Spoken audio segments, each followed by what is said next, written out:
Welcome to movie updater July 23. இன்னைக்கு எல்லாருக்குமே தெரியும் சூர்யாவோட 42வது பர்த்டே அப்படின்னு சொல்லிட்டு. ஸோ வழக்கமாக வரப்போகிற ஸ்டார்ஸோட பிறந்தநாள் எல்லாமே அவங்களோட பர்த்டே அன்றைக்கி செலப்ரேஷன் மாஸாக தான் இருக்கும். ஆனால் சூர்யாவுக்கு இந்த பர்த்டே கொஞ்சம் ஸ்பெஷல் மாஸ் அப்படின்னு தான் சொல்லணும். ஏன் அப்படின்னு பார்க்கும்போது அவர் பிரம்மாண்டமாக எதிர்பார்த்துட்டு இருந்த தானா சேர்ந்தம் கூட்டம் படத்தோட ஃபர்ஸ்ட் லுக் இன்றைக்கி ரிலீஸ் ஆகிருக்கு. அண்ட் ரிலீஸ் ஆன கொஞ்ச நேரத்தில் நிறைய பிரபலங்கள் சூர்யாவுக்கு தங்களோட வாழ்த்துக்களை தெரிவிச்சிட்டு வராங்க. அண்ட் அது மட்டும் இல்லாமல் ஃபேன்ஸும் அவருக்கு டிஃப்ரெண்ட்டான வகையில் கொண்டாடிட்டு வராங்க. ஷார்ப்பாக நள்ளிரவு 12 மணிக்கு ரிலீஸ் செய்யப்பட்ட இந்த ஃபர்ஸ்ட் லுக்கை சூர்யா ரசிகர்கள் 12 மணிக்கே பேனர் எல்லாம் அடிக்க ஆரம்பிச்சிட்டாங்க. அண்டு கையில் கற்பூரமெல்லாம் எழுத்தி சூர்யாவுக்கு தங்களோட வாழ்த்துக்களை தெரிவிச்சிட்டு வராங்க. அண்ட் இப்போ நீங்கள் பார்த்துட்ருக்க இந்த புகைப்படங்கள் ஒரு ஃபேன் சூர்யாவுக்கு கற்பூரம் ஏற்றி அவரோட வாழ்த்துக்களை தெரிவிச்சிட்டு வராரு.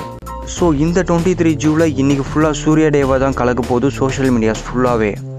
அண்ட் அது மட்டும் இல்லாமல் நிறைய பேனர்லாம் கட் அவுட்டெல்லாம் வச்சு கலக்கிட்டு வராங்க சூர்யா ஃபேன்ஸ். இந்த கட் அவுட் பேனர்லாம் தவிர்த்து சூர்யாவோட ஆர்ட் புகைப்படங்களெல்லாம் ரிலீஸ் பண்ணிட்டு வராங்க சூர்யா ஃபேன்ஸ். ஸோ ஓவராலாக இன்றைக்கி சோஷியல் மீடியாஸ் ஃபுல்லாக சூர்யா பற்றியே போய்கிட்டு இருக்க இந்த நிலமையில் அண்ட் இப்போ நீங்கள் சொல்லுங்கள், சூர்யா நடித்த படங்கள்லேருந்து அவர் நடித்த படங்களில் உங்களுக்கு அவர்கிட்ட பிடிச்ச கேரக்டர் என்ன அப்படின்னு அதை கீழே கமெண்ட்டில் மறக்காமல் சொல்லுங்கள். அண்ட் இந்த மாதிரி சினி நியூஸை தெரிஞ்சுக்க மறக்காமல் இந்த வீடியோக்கு கீழே இருக்க சப்ஸ்கிரைப் பட்டனை கிளிக் பண்ணி இந்த மூவி அப்டேட் சேனலை சப்ஸ்கிரைப் பண்ணுங்கள். நன்றி.